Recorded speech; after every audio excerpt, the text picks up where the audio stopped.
I always try to stress to you guys that when it comes to looking into certain news stories, you always got to remember to pay attention to their use of words.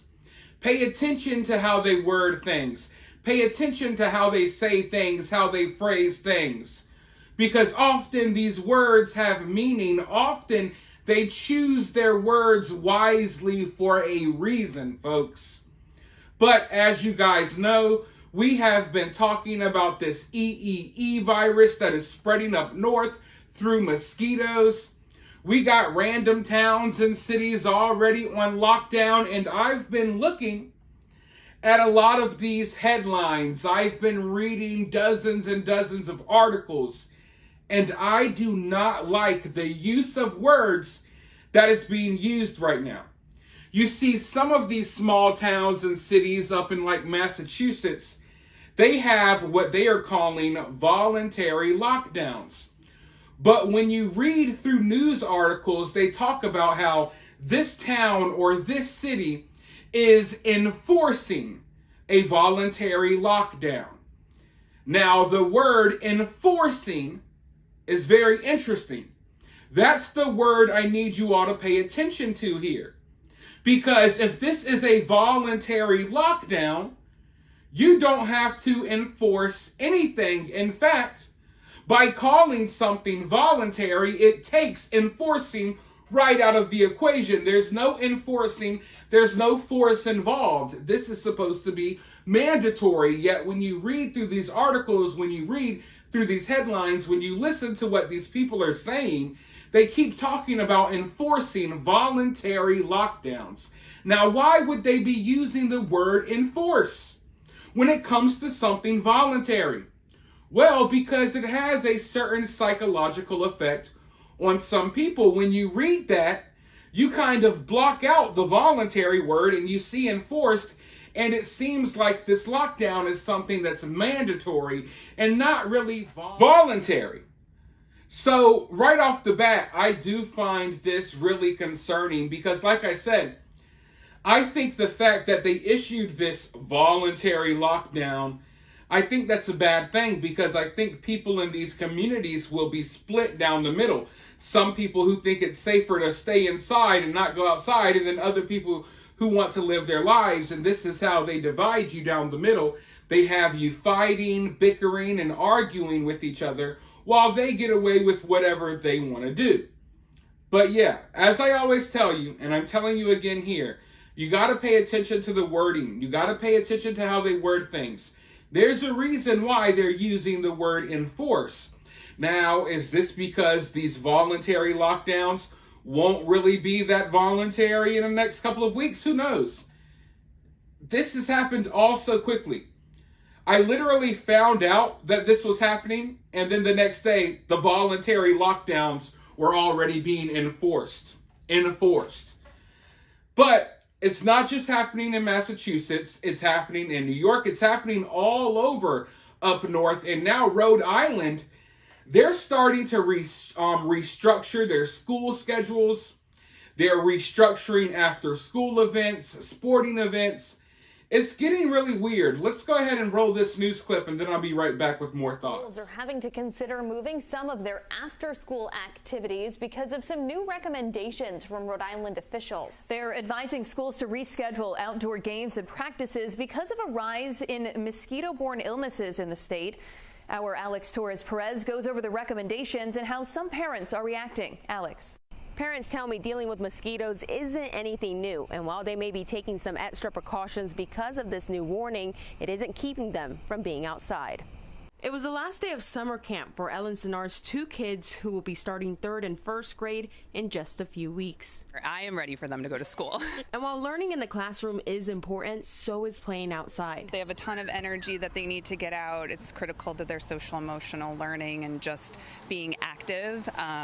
Thankfully, they get 2 recesses a day, which is really amazing. But the State Health Department and Rhode Island Department of Environmental Management are sounding the alarm as they're noticing a rise in mosquito illnesses 2 weeks earlier than usual. Since June, they've identified 5 cases of West Nile virus and 17 of triple E, which, though rare in humans, can cause a lot of serious neurological problems and even death, which is why the state is asking school districts to reschedule outdoor after-school activities to prevent mosquito bites. Early morning or dusk, that's when mosquitoes are most active. Either try to reschedule those events for earlier in the afternoon or move them to an indoor venue. Experts say if you do have to be outside, wear long pants, long sleeves, and wear bug spray with DEET.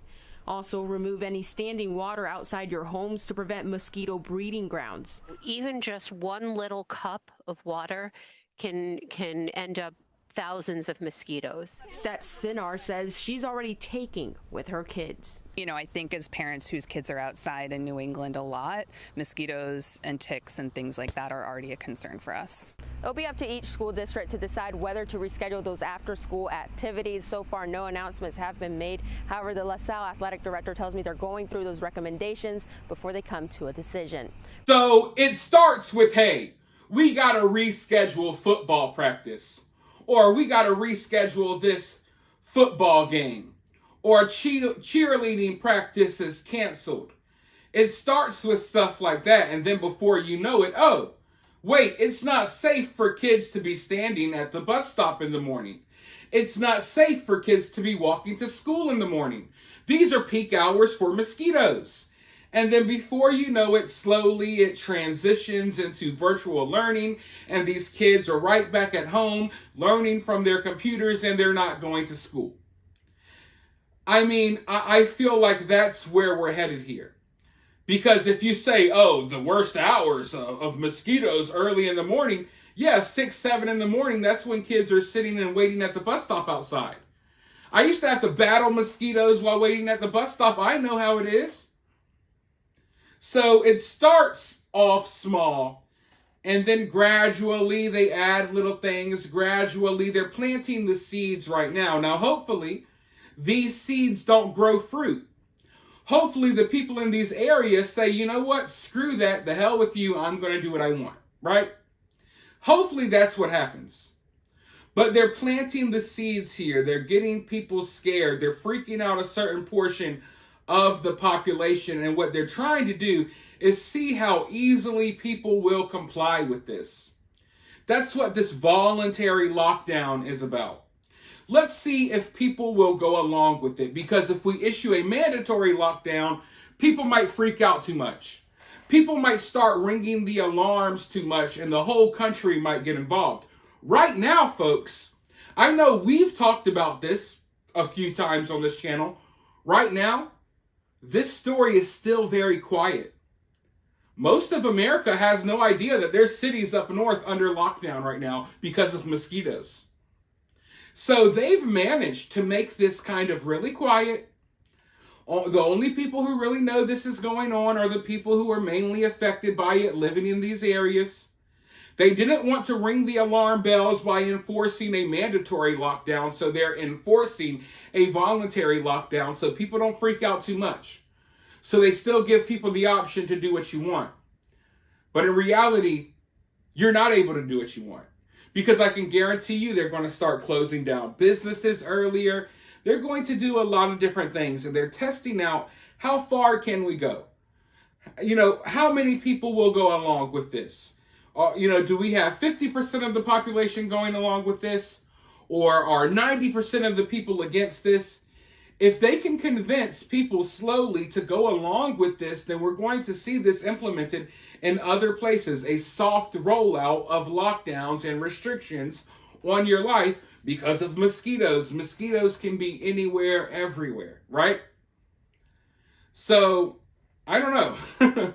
It's a very interesting situation to watch play out, and I'm watching this play out with, in the back of my mind, I know it's only a matter of time before something like this is happening where I live, because I live in an area, with crazy mosquitoes now. The politicians that are, running the show where I live, I don't know if they would go along with the lockdowns as easily as some people maybe in Rhode Island and Massachusetts. I don't know.